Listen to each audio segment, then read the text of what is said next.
നമ്മളൊരു അടിപൊളി വീഡിയോ ആയിട്ടാണ് വന്നിരിക്കുന്നത്. ഇന്ന് നമ്മൾ കശുവണ്ടി പെറുക്കാൻ പോകാം.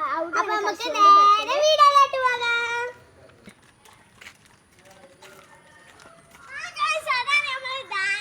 അപ്പൊ ദാനേനെയും കൂടി നമുക്ക് കശുവണ്ടി പെറുക്കാൻ വിളിക്കാം. അപ്പൊ നേരെ വീഡിയോയിലോട്ട് പോകാം.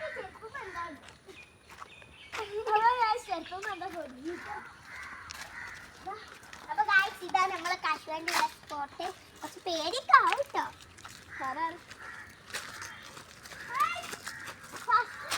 കശുവണ്ടി കിട്ടി കശുവണ്ടി എനിക്കും കിട്ടി. അപ്പൊ ഗായ്സ് ഇവിടെ പാമ്പൊക്കെ ഉണ്ടാവും, നമ്മൾ സൂക്ഷിക്കണം. എനിക്ക് രണ്ടാമത്തെ കശുവണ്ടി കിട്ടി. ഹലോ ഗായ്സ്, അപ്പൊ ഞാൻ ഇവിടെ ഒക്കെ കാണിച്ചു തരാം. ഈ മരത്തുമെന്നാണ് ഇവിടൊക്കെ ഈ കശുവണ്ടി ഫുള്ള് ഈ മരത്തുമല്ല കേട്ടോ. ഞാൻ മാറിപ്പോയി. അപ്പൊ പിന്നെ ഇവിടൊക്കെ കണ്ട പൂടിയാവും. അപ്പൊ ഞാൻ അടുത്ത കശുവണ്ടി പൊക്കിട്ടുണ്ട്. അപ്പൊ ഗായ്സ് നമുക്ക് 2 എണ്ണം കിട്ടിയിട്ടുണ്ട്. ഇത് ഞാൻ ഇവിടെ വെച്ചിട്ടുണ്ട്. ഇത് നമ്മൾ എടുക്കണം. അപ്പൊ നമുക്ക് ധാന്യം വന്നിട്ട് അപ്പൊ ഗായ്സ് ധാന്യം നമുക്ക് കുറേ പെറുക്കി തന്നിട്ട് ധാന്യം അവിടെ വെച്ചോ. അപ്പൊ ഗായ്സ് ഞാൻ ഇവിടുത്തെ ഒരു ചെറിയ വ്യൂ കാണിച്ചു തരാം. അപ്പൊ ഗായ്സ് ഇവിടെ നല്ലൊരു ഫോട്ടോഷൂട്ടിന് പറ്റിയ സ്ഥലമാണ്. അപ്പൊ നമുക്കൊരു ഫോട്ടോഷൂട്ട് നടത്തിയാലോ? അപ്പൊ ഞങ്ങൾ 3 ആളും കൂടി കുറേ ഫോട്ടോസ് ഇതൊക്കെ എടുത്തു. ഞങ്ങൾ പോവാൻ നിൽക്കുകയാണ്. അപ്പൊ ഗായ്സ് നമ്മൾ അതിന്റെ മുമ്പ് ഇതൊക്കെ കാണിച്ചു തരാം. ഇവിടുന്ന് നോക്കി നല്ല നീളമുള്ളൊരു വഴിയാണ്. ഇതിലേക്കൂടെ നടന്ന് ഈ കശുവണ്ടി നിലത്ത് വീണിട്ടുണ്ടാവും. അതൊക്കെ എടുത്ത് അപ്പൊ ഗായ്സ് ഇവിടെ ഒരു വലിയ കാടാണ്. ഇതിൽ കുറച്ച് കൃഷികളൊക്കെ ഉണ്ട് കേട്ടോ.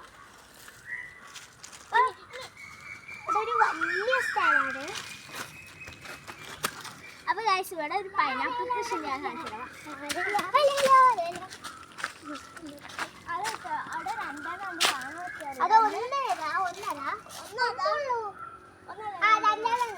ഇത് ഇടയിലാണ്, കാണാൻ പറ്റുമോന്നറിയില്ല.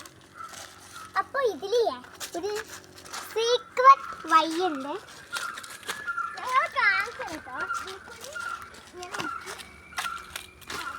ഇതിൽ കൂടി ഇങ്ങനെ എടുത്ത് അപ്പൊ ഗായ്സ് ഇവിടുന്ന് കുറച്ച് കശുവണ്ടി എടുക്കും. അത് പെറുക്കിട്ട് കാണാം. അപ്പൊ ഗായ്സ് നമുക്ക് ഇത്ര കിട്ടിയിട്ട് ഇനിയും ഇവിടെ കുറേ ഉണ്ട്. അപ്പൊ എല്ലാവരും അത് പെറുക്കേണ്ടതാണ്. കണ്ടോ, ഇവിടുന്ന് എല്ലാവരും കൊണ്ടുണ്ട്. അപ്പൊ ഞാനും പെറുക്കാം. എനിക്ക് 2 എണ്ണം അവിടെ കിട്ടി. അപ്പൊ ഗായ്സ് ഇവിടെ കുട്ടികളൊന്നും പറഞ്ഞിടലില്ല. ഇപ്പൊ ഞങ്ങള് അനുവാദം കൊണ്ടാണ് വന്നിരിക്കുന്നത് ഉമ്മാന്റെ. അപ്പൊ നമുക്ക് പോവാം. ഇനിയും ഉണ്ട് കേട്ടോ. ഇനുവിന്റെ കയ്യിലാണ്. ഇനി ഓടി പോയിട്ടുണ്ട് വീട്ടിൽ വെക്കാൻ. അപ്പൊ നമുക്ക് വീട്ടിൽ വെച്ചിട്ട് വരാം.